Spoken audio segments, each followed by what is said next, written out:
हम अपनी सुने या घर वालों की? अब इसका देखिए, सच तो ये है कि ये दुनिया जो है और हम सब एक बैलेंस से चलते हैं, संतुलन से चलते हैं। हमारे शरीर में भी कफ पित्त वात 3 चीज़ें हैं जिनका आयुर्वेद में कहते हैं कि इनका संतुलन बहुत आवश्यक है।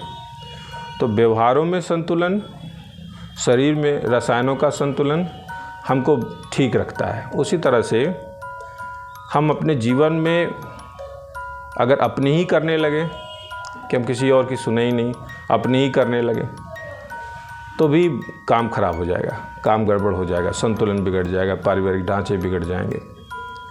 लेकिन अगर हम केवल दूसरों की करने लगे, परिवार की, माँ बाप की या पत्नी की या भाई की या जो भी हैं आपके मित्र दोस्त यार, अगर केवल उनकी सुन के हम अपने जीवन को चलाने लगे तो शायद हम घुट घुट के अपने को महसूस करेंगे, घुटा हुआ महसूस करेंगे, अपने जीवन को खुल के जी नहीं पाएंगे हम। और ये लंबे समय तक नहीं चल पाता है।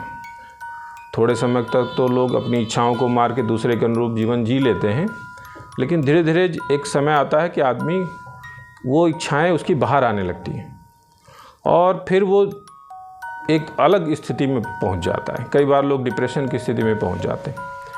तो मेरा जो अनुभव है और मेरा जो मानना है कि जैसे साइकिल के 2 पहिए होते हैं, जो 2 पैडल होते हैं जिनको बराबर चलाना होता है तभी साइकिल चलती है, उसी तरह से हमें कुछ बातें घर वालों की भी मान लेनी चाहिए, अपने शुभोक्तियों की मान लेनी चाहिए और कुछ अपने मन की भी कभी कभी कर लेनी चाहिए।